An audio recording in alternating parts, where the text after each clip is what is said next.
tanto lashanlashii koottuu shamizeetoo lashanlashii taphaafi yaaddawiin fuuldurri bashbashii koottuu jaalatantoo lashanlashii koottuu shamizeetoo lashanlashii taphaafi yaaddawiin fuuldurri bashbashii.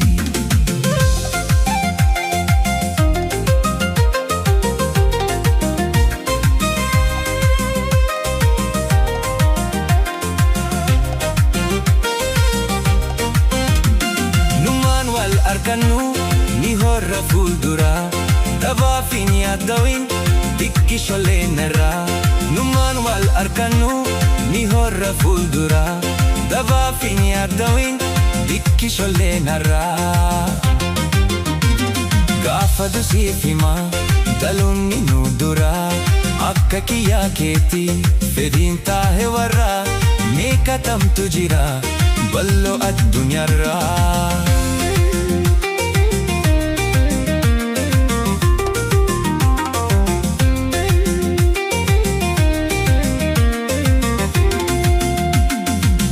Koottuu jaalatantoo lashanlashii koottuu shamizeetoo lashanlashii taphaafi yaaddawiin fuuldurri bashbashii koottuu jaalatantoo lashanlashii koottuu shamizeetoo lashanlashii taphaafi yaaddawiin fuuldurri bashbashii.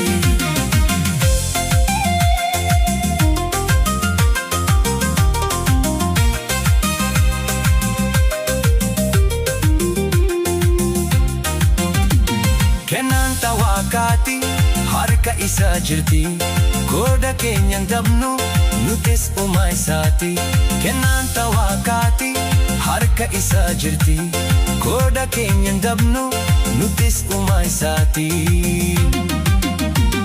Hin yaaddawiin ati borus nus dabarti kan fedhe durkate shabsa dabaadatti geesse teenya taraa laaloo nam mul'atti.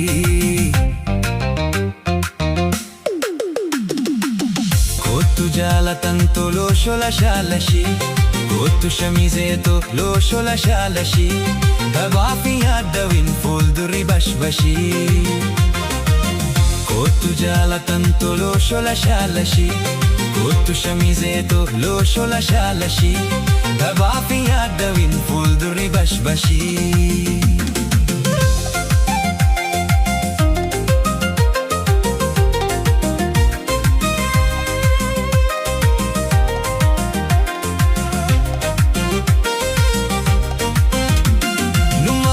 Arkannu ni horra fuuldura taphaafi yaaddawiin dhikkisholee narraa nummaan wal arkannu ni horra fuuldura taphaafi yaaddawiin dhikkisholee narraa gaafa dusiif hima dhaloonni nu dura akka kiyyaa keetii fedhiin taa'e warra meeqatamtu jira bal'oo addunyaarraa.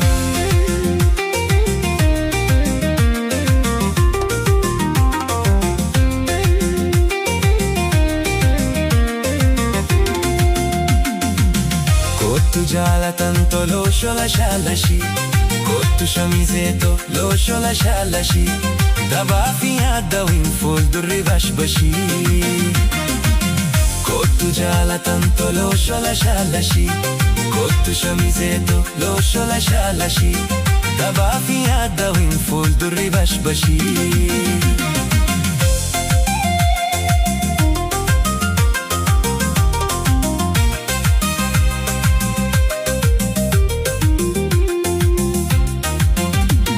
Kennanta waaqaati harka isaa jirti gooda keenyan dabnu nutis uumaa isaati.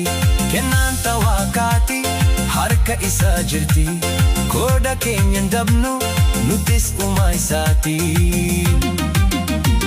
Hin yaaddawiin ati borus nus dabarti kan fedhe durkate shabsa dabaadatti geesse teenya taraa laaloo nam mul'atti.